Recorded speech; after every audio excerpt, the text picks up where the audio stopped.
Salut tout le monde!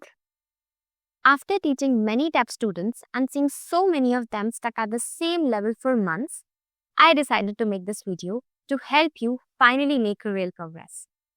Today, we are looking at part B of the TEF speaking, when the examinator plays the role of your friend and you are supposed to convince them. I'll show you exactly what to do from CLB 4 to CLB 5 and then from CLB 6 to CLB 7. Plus, we'll review all the most common mistakes to avoid losing points. Let's dive in.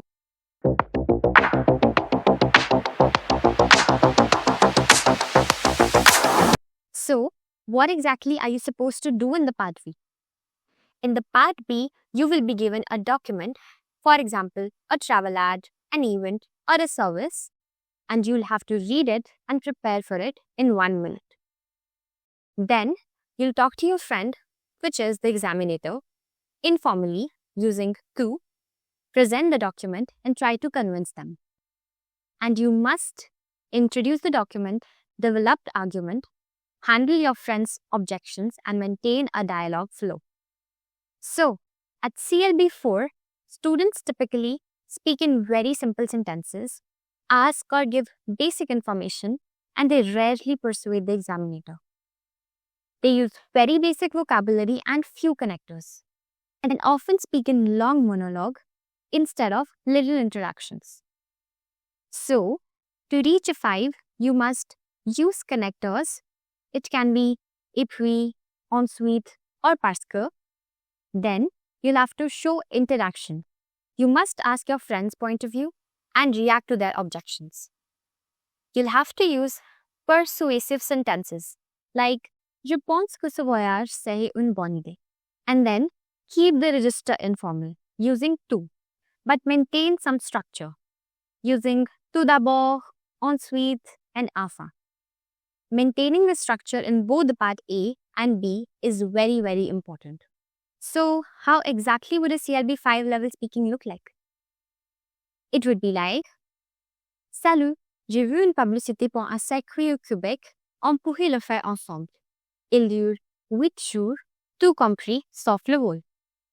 Je pense que ce serait sympa parce qu'on passerait du temps ensemble. Qu'en penses-tu?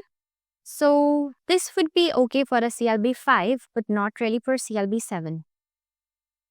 As you can see, the structure was clear. I was able to deliver the ad to the examinator. I was able to ask his point of view, and there literally were no grammatical errors. So that was everything to do with level 5. Now, at level 6, students speak moderate vocabulary. There are some errors. They can argue, but may be unstructured. However, to achieve a 7, you need to have clear structure with the introduction, where you present what the ad is about, what exactly is it addressing, and how are you able to convey it to the examinator. And the development, where you should argue, suggest, object, and basically convince the examinator. And the conclusion, where you're supposed to give a clean ending to your speaking part 2. And over here, it is very important that you use higher level connectors, like tout d'abord, ensuite, de plus, and enfin, which gives a clear structure and coherence. Alright, the next one, you need to react to your friend's objection with polite negotiation. Using sentences like bien que ça soit, or certes, mais, tu as raison sur ce point, and cependant. Example, certes, ce n'est pas donné, cependant, tout est compris et on n'a rien organisé. Then we move to richer vocabulary and idiomatic phrases, where we should replace basic adjectives like beau, intéressant, and bon with magnifique, captivant, and agréable. And make it a habit to use idiomatic phrases like changer d'air, déconnecter du quotidien, vivre une aventure, and profiter à fond.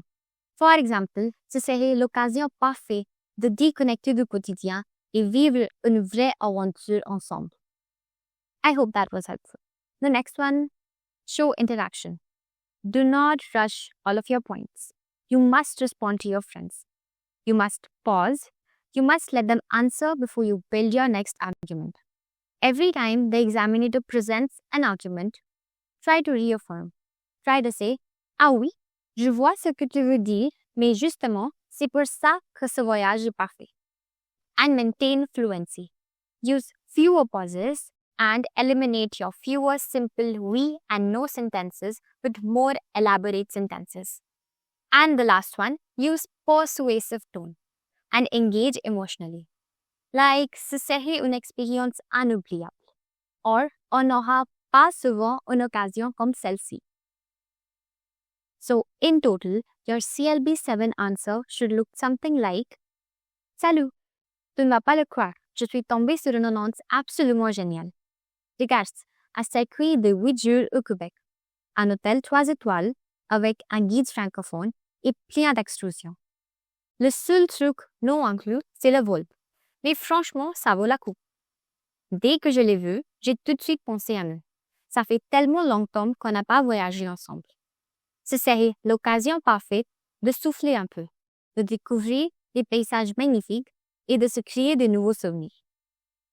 Et le meilleur dans tout ça, c'est que tout est organisé. On n'a plus qu'à se laisser porter et profiter. Franchement, ça donne envie, non? So, the most common errors that students make is poor pronunciation or intonation. If you are able to write the word correctly, but you do not know how to pronounce it, it's not really helpful.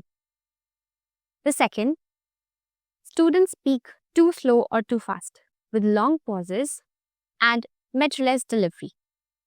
Using extremely simple vocabulary or repeating same words like bon, cool, intéressant, instead of synonyms or richer expressions or idioms that we just discussed above.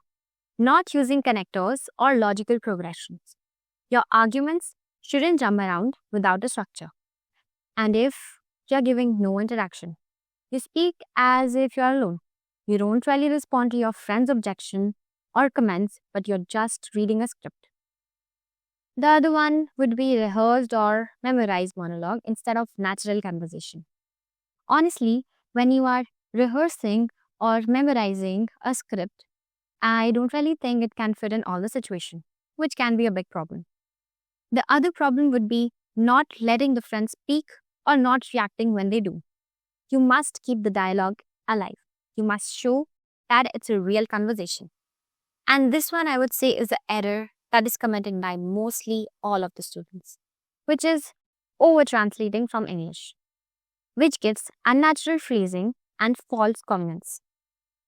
And honestly saying, you cannot really translate word by word one language to another. And the last advice I would give is not to end abruptly without a proper closing or not summarizing it. According to me, it is extremely important to leave a good and phrased conclusion because it can really affect your scores.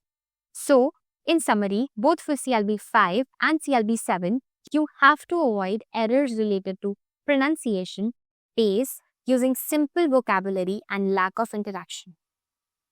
You will have to practice regularly, record yourself, simulate the role play, and focus on the conversation with the friend, which is the examiner. And remember, the examiner isn't just testing perfect grammar alone. They are also judging your ability to engage, convince, and communicate fluently. Alright, that's about it for the part B of the TEF. To get an idea of how your speaking should look and what you can add on to improve, subscribe to get an update about my next series of video that will be coming every week with a new set of sentences, vocabulary, and topics for both Part A and Part B of the exam. And feel free to drop all the ideas or topic in the comment section that you would like to see in the upcoming videos. I will make sure to address as many as possible. If you're looking for the same guidelines and tips for the Part A of the exam, I have discussed all of the errors and repeated mistakes made by the students to keep them stuck at the same level. And I invite you to have a look at the video. Maybe some of the points can help you score better. Alright, all the best with your preparation.